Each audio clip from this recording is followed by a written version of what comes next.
Hello and welcome to my cafe, where I discuss all things quality for the manufacturing industries. Since this is my first podcast, let me introduce myself. My name is Lori Ann, and I've been in the medical device, pharmaceutical, and cosmetics industries for over 25 years. I started out as a quality engineer at the Princeton Plasma Physics Laboratory after I graduated from Cornell University with a degree in electrical engineering. Then, after that, I jumped right into the regulated industries of medical devices and combination products. I worked for companies like J&J, Genzyme, Medtronic, and Teva Pharmaceuticals. My last position, I was head of medical device policy at the Google Health division.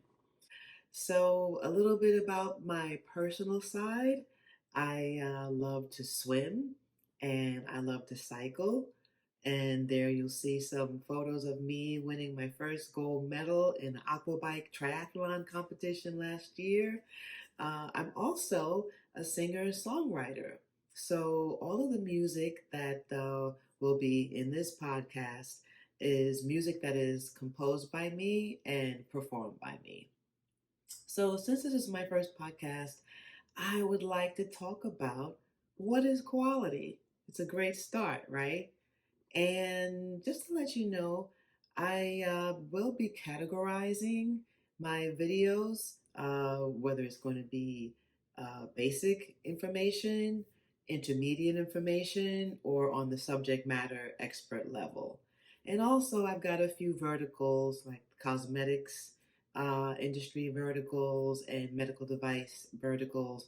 And then a lot of what I'll be talking about will also be applicable to general manufacturing industries, but I'll be sure to indicate that in the video so that it will give you a better sense of navigating all the information that I plan on sharing.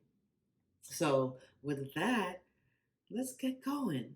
Come and join me in my garden as I begin to use quality as an example in our everyday lives. And then I'm going to go into the different types of careers or applications of the field of quality. Okay, come on. Hello, and thank you for joining me today. It's such a beautiful sunny day today, and I have a taste for fruit. Now, I've been blessed to have all these wonderful fruit trees in my backyard. But today, I have a taste for nectarines, right? So listen, why don't you come and help me pick some of these nectarines? They're not all the same. So I'm going to use the principles of quality and show you how quality is used in our everyday lives without putting a title on it, but I'm going to show you how just choosing a piece of fruit from a tree will bring out quality principles. I picked 3 pieces of fruit that I washed, scrubbed, and dried. The quality control inspection process includes a visual check for cosmetic defects and determining the softness to the touch, which should be related to how ripe the fruit is. The next test was to cut them and see how ripe they actually were. The one with the cosmetics issue is perfectly ripe. The other one is firm but not as ripe. So I won't bother to cut this one since it's as firm as the other one. So which one did I choose? Well, I chose the ugly nectarine. It was delicious, which in turn changed my criteria for picking fruit. Now, let's see how this all ties into quality.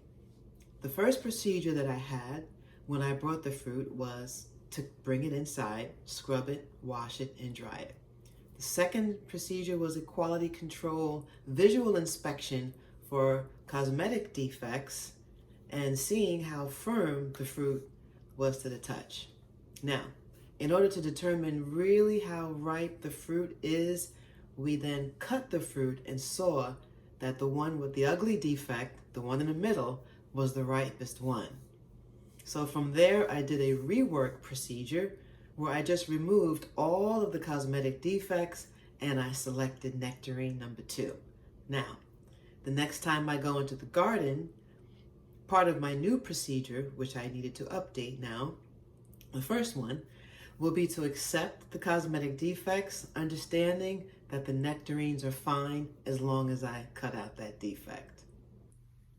This simple example that I showed you with the nectarines, it shows you that quality is a part of our lives, our everyday lives, whether we realize it or not, because we have internal principles, right? We have internal standards. The principles of quality for the manufacturing industries are guided by the regulations and standards. So now I want to talk to you a little bit about the different aspects of quality. For those of you who are not familiar or who are early in your career, if you're working in a cosmetics company or a medical device or pharmaceutical company, or if you're getting ready to graduate from college and you're a biomedical engineer and you want to get right in there to start designing and developing these new medical devices or new biopharmaceuticals. So let me walk you through and show you what the different aspects of quality are. So in this slide, I'm showing the 4 basic elements of quality. Yeah, there are spin-offs, many different categories, but I'm just sticking with the basics today. And just to let you know, a manufacturing organization needs to put a quality management system in place, right? According to the regulations and standards that it needs to abide by. And a quality management system is basically a system of policies and procedures that are compliant to the regulations, right? And then you also have a series of records showing how that quality system has been executed. So in this slide, quality system experts. Now, these people are really the subject matter experts in the entire scope of the company's regulations.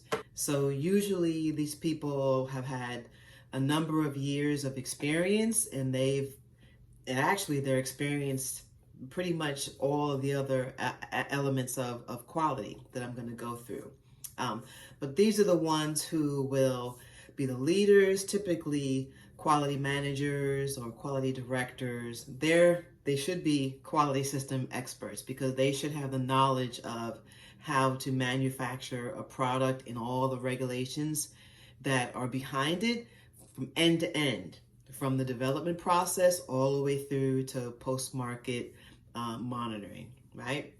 And they're the ones that sit in front of the FDA or the notified body if they're being audited by an external auditor for FDA clearance or FDA approvals, or for example, ISO audits. You've got ISO 9001 for general manufacturing. You've got ISO 13485 for medical device manufacturers. So they're the ones that are going to sit before the regulators. And I believe you me, I've done this for many times for many companies as a quality system expert. The next type of quality is just the general quality assurance. Because if you're a quality assurance expert, it's not like you're necessarily going to know or be a subject matter expert on every phase of quality. Typically, a QA expert, they're going to have a skill set, and there will be a subject matter expert within a specific part of the quality management system. For example, corrective action and preventive action experts, they know how to execute and manage the process of performing root cause investigations. That's a niche in and of itself.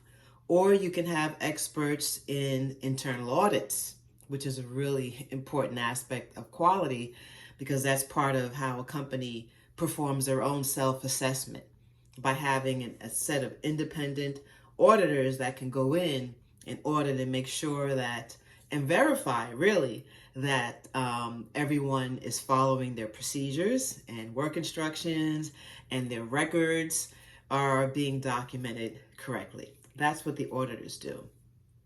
Then you can have some people that are totally handling customer complaints. And a lot of times the complaint handling quality assurance expert is typically, or they should be an expert in the corrective action and preventive action system, right? Because that's the system, again, like I said, that's where you perform root cause investigations to determine, what was the cause of a big problem that occurred, right? So these are just a few examples. So now let's move on to quality control experts.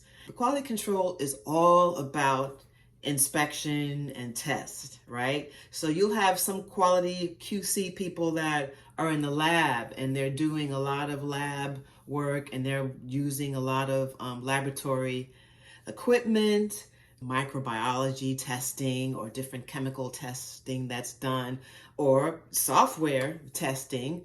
That's also testing the software. And again, you need an independent individual, not the person that created the software, but you need an independent set of people, usually QA testers or QC testers, that will go in and verify that the software actually performs as it was designed.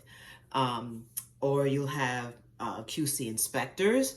You've got all these raw materials coming in and you need some visual inspections, you need some physical functional inspections, or there can be in process, and then you can have final inspection testing. Now let's talk about quality engineering.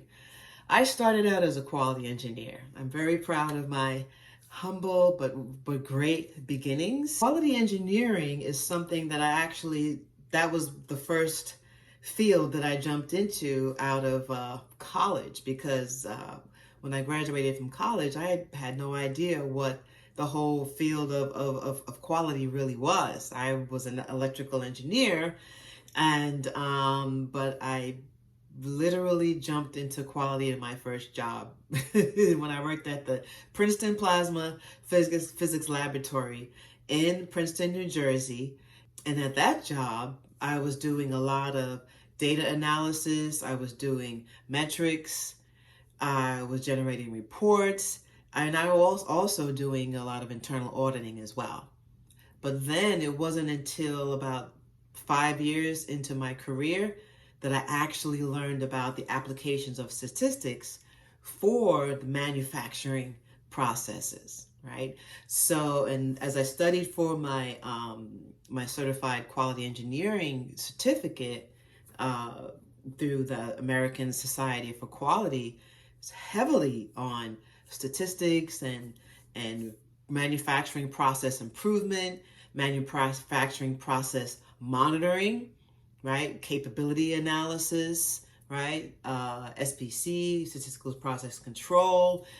I was really blessed to actually do some DOEs, the design of experiments, at a particular job while I was studying for my CQE, and it really made things. I was really actually able to make an improvement in a manufacturing process at one of my previous jobs using design of experiments principles, because even within that there are different aspects of DOE.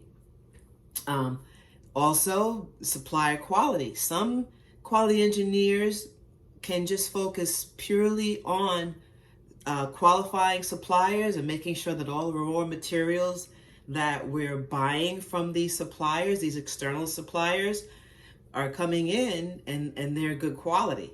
Because if they're not, then of course they're going to affect the final product, right?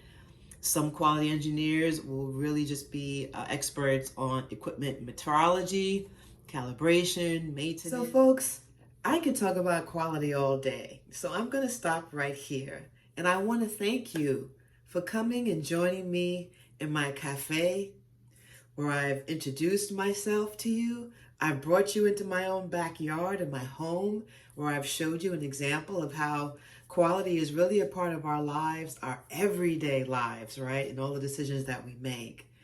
And the cafe is open for training, for consulting services.